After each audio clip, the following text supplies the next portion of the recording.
जय माता दी। ओम नमः शिवाय। हर हर महादेव। आप सभी को महाशिवरात्रि की ढेर सारी शुभकामनाएं। आज शिवरात्रि है और सभी लोगों के लिए शिवरात्रि मंगलमय हो, सभी व्यक्तियों की मनोकामना पूर्ण हो। भगवान बहुत भोले हैं और अगर सच्चे भाव से आपने भगवान का नाम, बाबा भोलेनाथ का नाम आपने ले लिया, ओम नमः शिवाय का आपने जाप कर लिया और आपकी कोई भी मनोकामना है, तो आप समझ जाइए कि आपकी मनोकामना बहुत जल्दी जो है वो पूर्ण होने वाली है। भगवान भोलेनाथ इतने भोले हैं कि सभी की मनोकामना को पूर्ण करते हैं, क्योंकि भोलेनाथ आपने देखा है, भगवान भोलेनाथ उनको जिन से भी प्यार है, चाहे पशु पक्षी हो या मनुष्य हो, सबसे ये स्नेह रखते हैं। और भोले बाबा अपने ओर लोगों को आकर्षित भी करते हैं। भोले बाबा के गले में नाग बासुकी, जो उन्होंने आभूषण के तौर पर धारण किया हुआ है, वाहन उनका नंदी, जो उनका वाहन है वो उनका नंदी है। शरीर पे भस्म लगाए हुए हैं, मृगछाला पहने हुए हैं और शीश पर उन्होंने चंद्रमा को बिठाया हुआ है और जटा में उन्होंने गंगा को समा दिया। तो आप खुद समझ सकते हैं भोले बाबा कितने दयालु हैं। सभी जीव जंतु पशु पक्षियों को सबको प्यार करते हैं और इतने भोले हैं कि सच्चे मन से अगर आपने ओम नमः शिवाय का भी जाप कर लिया तो आपकी मनोकामना पूर्ण हो गई। उनके जो गले में सर्पों की माला है, जो नाग वासुकी है, समुद्र मंथन के दौरान जब समुद्र मंथन हो रहा था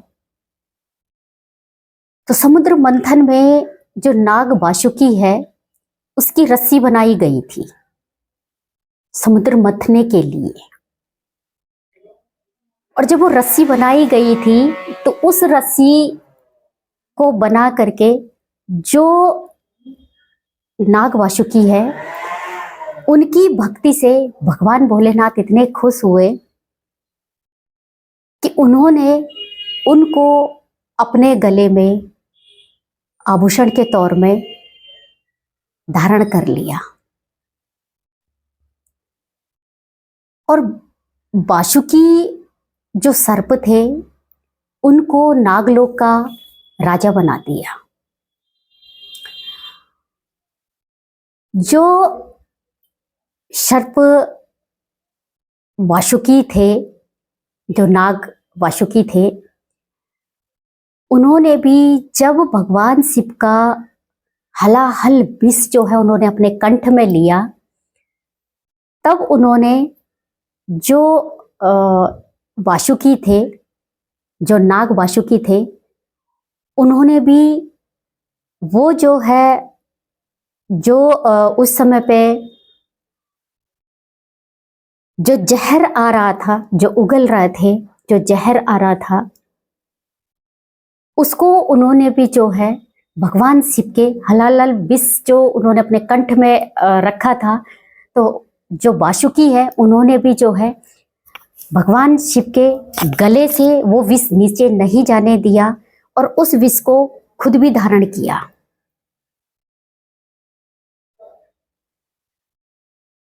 तो भगवान शिव ने उनको आभूषण के तौर पे अपने गले में हमेशा के लिए धारण कर दिया और उनसे कहा आप हमेशा मेरे साथ रहेंगे।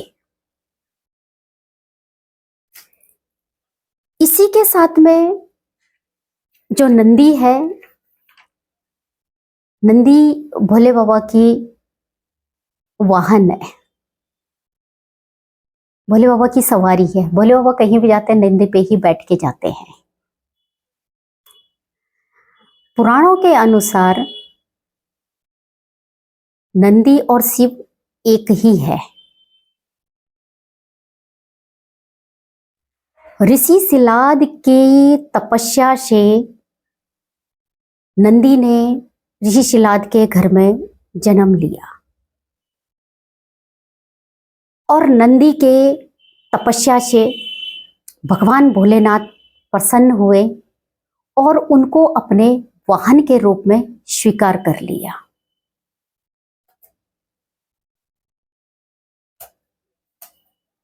मां गंगा जो शिव की जटा में होती है, मां गंगा को शिव के करीब रहना बहुत पसंद था।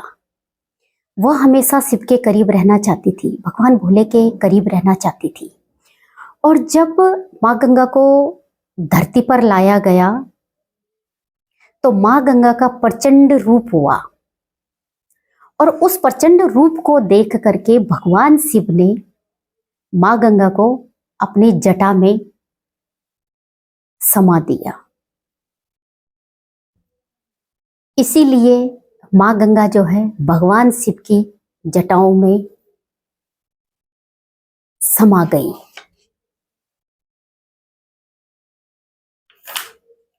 पुराणों के अनुसार भी जो शिव पुराण है, अगर शिव पुराण में अगर आप देखेंगे तो शिव पुराण में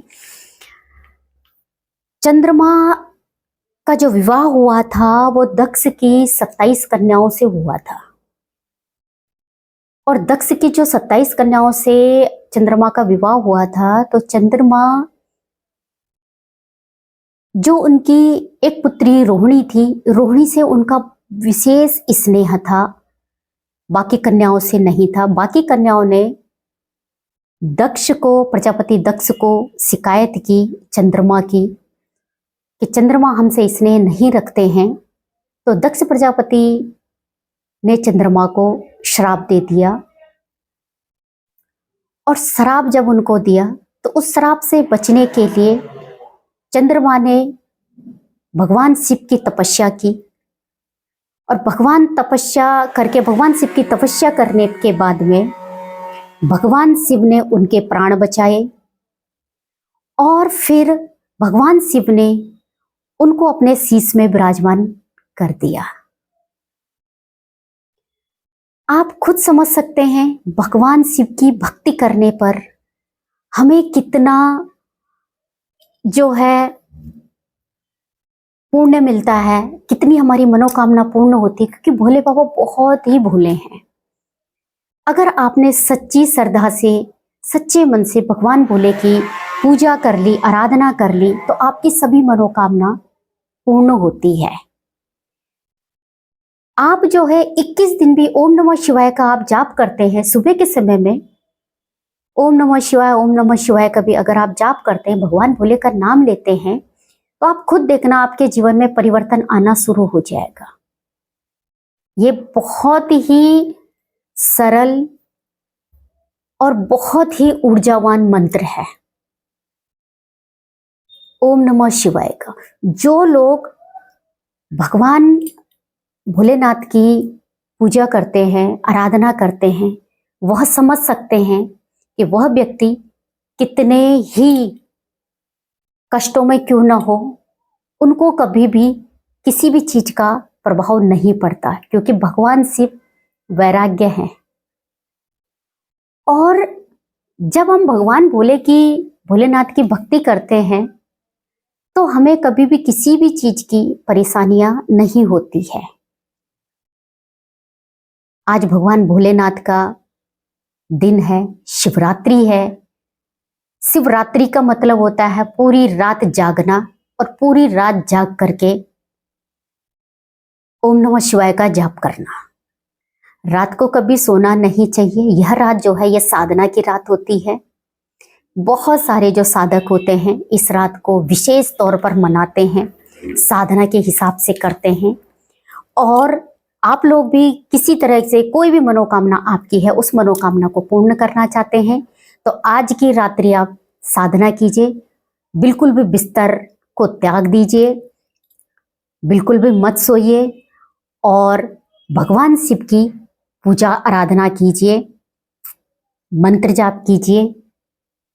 अगर आप ऐसे करते हैं तो भगवान शिव, भोलेनाथ आपकी हर तरह की मनोकामना को पूर्ण करते हैं। बस आपको जो है भगवान भोलेनाथ के आगे अपनी मनोकामना बोलनी है, ओम नमः शिवाय का जाप करना है। जिन लोगों की शादी नहीं हो रही है वह लोग भी करें, जिन लोगों के घर में कलेश रहता है वो लोग भी करें। घर के अंदर सुख शांति अवश्य आएगी। ओम नमः शिवाय का जाप करने से मन चित्त हमेशा शांत रहता है और एक अलग ऊर्जा, अलग शक्ति आपको मिलती है। इसी के साथ में ओम नमः शिवाय, शिव शक्ति की जय हो।